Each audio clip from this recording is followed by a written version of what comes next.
Ikigai summary इन हिंदी, अपना passion ढूंढे, लंबी और खुश जिंदगी जिए। टाइटल। इस समरी इकिगाई समरी इन हिंदी को पढ़कर आप जानेंगे कि जापानीज लोग अपना पैशन कैसे ढूंढते हैं, फिर उसे फॉलो करके वे एक लंबी और खुशी से भरी जिंदगी जीते हैं। आप भी ऐसा कर सकते हैं। दोस्तों, जापान के ओकिनावा आइलैंड में ऐसे लोग पाए जाते हैं जो 100 साल से भी लंबी उम्र जीते हैं। वैज्ञानिकों ने उन पर शोध किया और पाया कि उनका जिंदगी जीने का तरीका अलग है। इस किताब में 5 टेक्निक्स बताई गई हैं जिन्हें ओकिनावा के लोग यूज करते हैं। आप भी इन्हें पढ़कर उनका इस्तेमाल करना सीख सकते हैं तथा एक लंबी और खुशहाल जिंदगी जी सकते हैं। 1. इकिगाई रीजन ऑफ लिविंग या पैशन। इकिगाई का मतलब है लाइफ में आपका पैशन। उसी पैशन को आप जब अपना प्रोफेशन बना लेते हैं तो आपकी लाइफ बहुत ही खुशी से कटने लगती है। जापान के लोग सारी उम्र अपना इकिगाई ढूंढते रहते हैं, फिर मिल जाने पर उसी में जुट जाते हैं। इससे उन्हें कोई स्ट्रेस नहीं होता और वे लंबी जिंदगी जीते हैं। बहुत से लोग लाइफ में जबरदस्ती की जॉब कर रहे हैं, इसलिए बहुत से लोग अपनी जॉब में खुश नहीं होते। मान लीजिए कोई आदमी अपने पेरेंट्स के प्रेशर की वजह से डॉक्टर बन जाता है, लेकिन उसका असली पैशन फिल्म डायरेक्ट करना था, तो ऐसे में वो सारी जिंदगी अंदर से दुखी रहेगा। सारे रिश्तेदार और समाज उसका गुणगान करेंगे, लेकिन वो खुद से संतुष्ट नहीं होगा। इसलिए इकिगाई ढूंढकर उसे ही अपना प्रोफेशन बनाना चाहिए, लेकिन यह इतना आसान भी नहीं है। इस किताब में अपना इकिगाई ढूंढने की टेक्निक बताई है।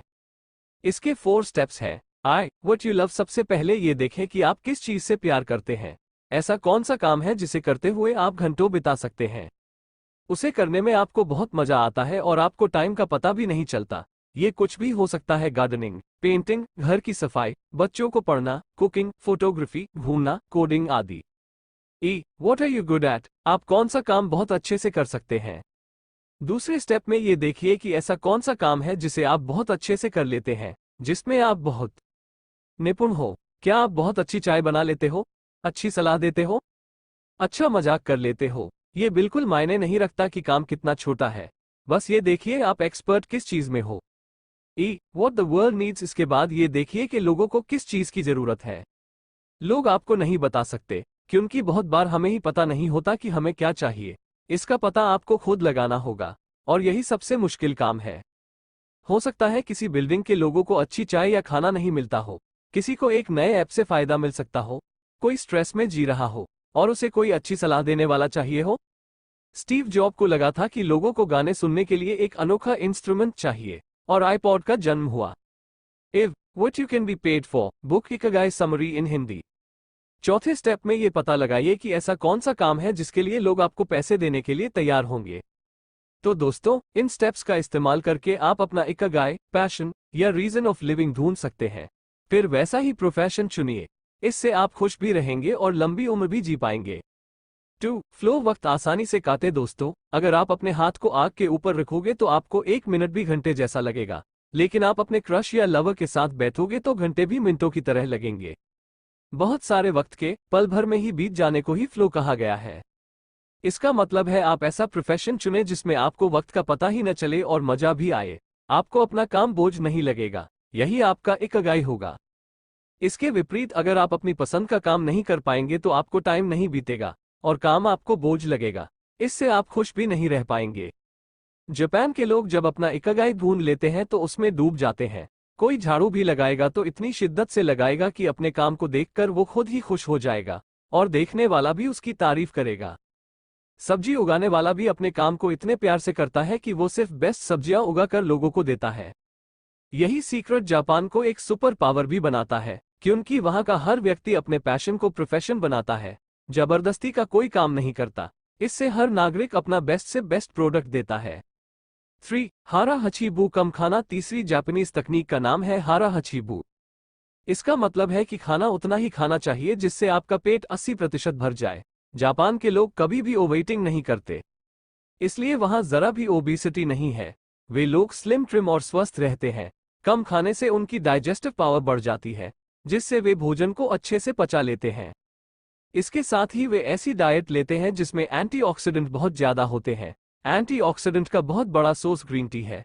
जापान के लोग बहुत ज्यादा ग्रीन टी पीते हैं। एंटीऑक्सीडेंट हमारे डीएनए को डैमेज से बचाता है, जिसकी वजह से बुढ़ापा नहीं आता। ग्रीन टी के अलावा जापानीज लोग हर दिन 6 तरह के फल, सब्जियां खाते हैं। 4. मरीटा थेरेपी स्ट्रेस को दूर रखें। जापानीज लोगों की लंबी उम्र का चौथा सीक्रेट है मरीटा द पे। ये थेरेपी स्ट्रेस को दूर रखती है। दोस्तों, आज की भाग दौड़ की जिंदगी में इंसान तरह तरह के स्ट्रेस में जी रहा है। छोटे बच्चों को स्कूल और कॉलेज की पढ़ाई का स्ट्रेस, ग्रेजुएट्स को जॉब ढूंढने का स्ट्रेस, जॉब मिल जाए तो ऑफिस का स्ट्रेस, किसी को स्टार्टअप या बिजनेस का स्ट्रेस। स्ट्रेस इंसान की उम्र को आधा कर देता है। जापानीज लोग इस बात को भली भांति समझते हैं, इसलिए उन्होंने मरीटा थेरेपी विकसित की है। यह एक तरह की मेडिटेशन है। इसके लिए आप शांत होकर एक जगह बैठ जाएं, फिर आंखें बंद करके अपने दुख या इमोशंस को एक्सेप्ट करिए। इसके बाद पॉजिटिव चीजें सोचें। पॉजिटिव विचार आपके नेगेटिव विचारों को रिप्लेस कर देंगे। जैसे अगर आपका किसी से झगड़ा हो गया है तो ये सोचें, ठीक है, झगड़ा हो चुका है और इससे मेरा मूड खराब हो चुका है, लेकिन अब आगे मुझे इससे बचना है। फिर यह कहें कि मैं उसे माफ करता हूं और खुद को भी माफ करता हूं। आगे से हम अच्छे दोस्तों की तरह रहेंगे। इस तरह पॉजिटिव बोलने से आपका स्ट्रेस दूर होगा। लेकिन अगर बदले की बातें सोचते रहेंगे तो वो स्ट्रेस कभी दूर नहीं होगा। आपकी रात की नींद भी उड़ जाएगी। आपको गुस्सा भी आता रहेगा। इससे आपकी आयु पर असर पड़ेगा। जापानीज लोग हर दिन मरीटा थेरेपी से दिन भर की गलत चीजों को एक्सेप्ट करके उन्हें माफ कर देते हैं। अगले दिन वे नए जिंदगी की शुरुआत करते हैं। इसलिए आप भी सोने से पहले ये तकनीक जरूर करें। इसके अलावा सबसे खुले दिल से मिलें, हंसकर बात करें, छोटी छोटी बातों का स्ट्रेस न लें। इसलिए दोस्तों, कुछ भी करके स्ट्रेस से हर हाल में दूर रहें। 5. रेडियो टाइजो हमेशा चलते फिरते रहना। जापान के लोगों की लंबी और खुशहाल जिंदगी का अगला राज है कि वे हमेशा चलते फिरते रहते हैं या एक्सरसाइज करते हैं। जापान में रेडियो पर सुबह और शाम ऐसे प्रोग्राम प्रसारित होते हैं जिनसे लोगों को एक्सरसाइज करवाई जाती है। ये ट्रेडिशन वहां 50 से भी ज्यादा सालों से है। इसी को अब रेडियो टसियो कहा जाता है। जापान की हर कंपनी के एम्प्लॉय काम शुरू करने से पहले रेडियो टसियो करते हैं, चाहे उनकी कंपनी विदेश में ही क्यों न हो। दोस्तों, ज्यादातर लोग सोचते हैं कि सिर्फ जिम में ही एक्सरसाइज की जा सकती है, लेकिन हम यहाँ बॉडी बिल्डिंग की बात नहीं कर रहे। जापान के लोग ज्यादा समय तक कभी नहीं बैठते। बीच बीच में वे चलते फिरते रहते हैं। इससे उन्हें कभी मोटापा और दूसरी बीमारियां नहीं लगती और वे लंबी जिंदगी जीते हैं। तो अब आप भी नियम बना लीजिए कि डेली हल्की फुल्की एक्सरसाइज जरूर करेंगे और ऐसा सारी जिंदगी करते रहेंगे। 6. वाबी साबी। अगली जापानीज टेक्निक का नाम है वाबी साबी, जिसका मतलब है ब्यूटी इन इम्परफेक्शन। जापान के लोग इम्परफेक्ट चीजों में भी ब्यूटी ढूंढ लेते हैं। उनका मानना है कि इम्परफेक्ट चीजें ही नेचुरल होती हैं, बाकी सब तो बनावटी होता है। इसकी वजह से वे नेचर के बहुत क्लोज रहते हैं। आपने सेलिब्रिटीज को तो देखा ही होगा, वे लोग मेक अप आदि करके कितने परफेक्ट लगते हैं, लेकिन अगर आप उन्हें बिना मेक अप या पर्दे के पीछे देखेंगे तो वे आपको आम इंसानों की तरह ही दिखेंगे। बनावट केवल एक मायाजाल है, इसलिए अगर आपको खुश रहना है तो बनावटी चीजों से दूर रहिए और नेचर के करीब, जैसे जापान के लोग रहते हैं, इससे भी आप दीर्घायु बनेंगे। 7. Give thanks. जापानीज लोग छोटी से छोटी हेल्प के लिए भी दूसरों को बहुत धन्यवाद देते हैं। उनका मानना है कि what goes around comes around, अर्थात जैसा बीज बोएंगे वैसा ही फल मिलेगा। जब हम दूसरों का धन्यवाद करते हैं तो उन्हें अपने काम की वैल्यू का एहसास होता है। इससे वे अपने काम को और भी लगन और निष्ठा से करते हैं।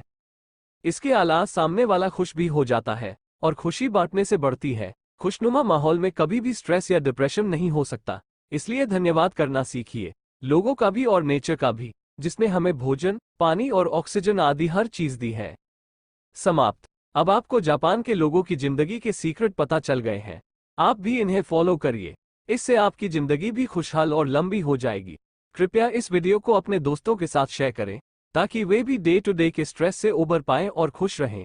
दोस्तों, इकिगाई आपको कैसी लगी कमेंट करके बताएं। पढ़ने के लिए धन्यवाद।